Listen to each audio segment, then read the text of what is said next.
Let's now have Pia Bonalos. She's at Pipino Vegetarian Restaurant in Quezon City. Hi, Pia. Amelin, if you are looking for meatless dishes for the Lenten season or are thinking of going for a lifestyle change and going vegetarian, maybe it's time for you to check out the menu here at Pipino. I am with Chef Edward Bugia to tell us all about it. Good morning, Chef. Morning, Pia. Hi. Can you tell us about, well, of course, for people like me who are always here along Maginhawa to check out all the restaurants, we all know about Pino and we know that you run it as well. Can you tell me about going from Pino to opening your vegetarian restaurant, Pipino? Well, Pipino was more a project, a personal project for our team. No?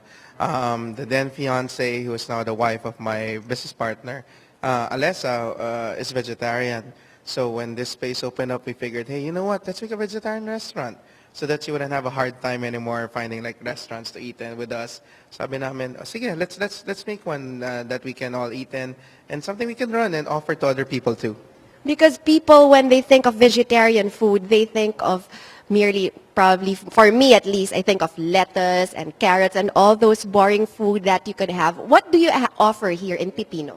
In Pipino, we offer so many things that you wouldn't naturally have as vegan fare or vegetarian fare. We have so many fruits here in the country, so we decided to take advantage of it and maximize them. So right now, like what we have here in front of you right now, are a couple of our best sellers too. So there. Oh, okay, can you tell me, can we walk through this one here to the left? What do we have, these skewers? Yeah, these are our tofu, lemongrass tofu skewers with guava sweet chili dressing. These are very, very high in protein because vegetarians are always trying to look for protein in their diet, right? So aside from tofu skewers, we also offer right now, this is our appetizer. For our main course, one of our best sellers right now is our watermelon steak. Instead of using beef, we're using watermelon as the main component or proponent for the dish.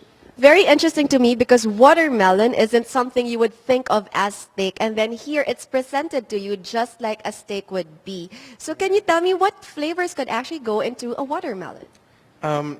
Watermelons, when you grill them, they exude a very smoky flavor for some reason, and it's very good. So we said, you know what? Let's start grilling them, serve them as steak, serve them with our taro mash and taro chips, some asparagus, and some pickled shiitakes, and there. So that's really the history behind our new bestseller. Can you tell me also about the taro mash? Because a lot of people would think that, of course, mashed potatoes are, they're a vegetable. You could actually use it if you go vegan. So why go for taro? Again, taro. Aside from the traditional components it gives, the traditional fibers it gives out, it also has protein. So again, we're trying to give the protein to vegans because we don't want to be responsible for them having, you know, whatever problems with their health, right? So it's very, very high in protein also aside from fiber. So it's mashed taro or gabi, you know, whatever you have available.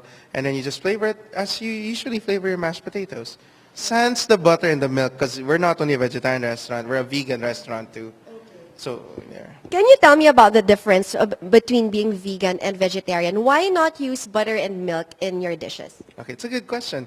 Vegetarians, they can actually consume some animal byproducts such as eggs, cheese, milk. For vegans, they don't. Absolutely none. Zero animal byproducts. So even the stuff such as honey that come from bees, patis or fish sauce, because they come from fish, you can't use them either.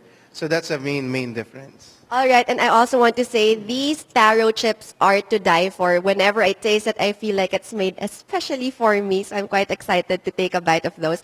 And now we could move on to the pastries. This is also quite curious to me because whenever I think of vegetarian food, I wouldn't think that even pastries could be labeled vegan and those that you can't be vegan. Can you tell me about them? Okay, so right here, we have your coconut muffin, we have our red velvet cupcakes, and our chocolate oatmeal cookies. So again, for the ingredients, for them to be vegan, for example, the cookies, the chocolate we use are tablea, no, because it can't contain any milk at all. Okay, so and then same for our red velvet cupcakes. Since we can't use any milk or dairy, we use beets to color them to make them red.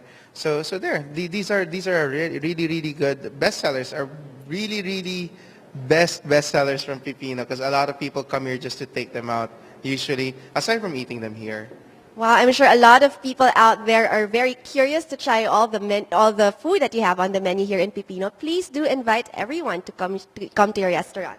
Okay, so Pipino Vegetarian Food by Pino has two branches now. The first one is here, and number 39, Malingap Street, Teachers Village, Quezon City. And our second one, our brand new one, is now open in Makati. It's in number 38, Jupiter Street, Makati, Bel-Air Village, Makati. So hopefully I get to see you guys here. Sure, definitely, especially to those of you who are trying to live a healthier lifestyle or just looking for something new, especially for the Lenten season. Do check out Pipino. Amelin, Jing? Thanks, Pia.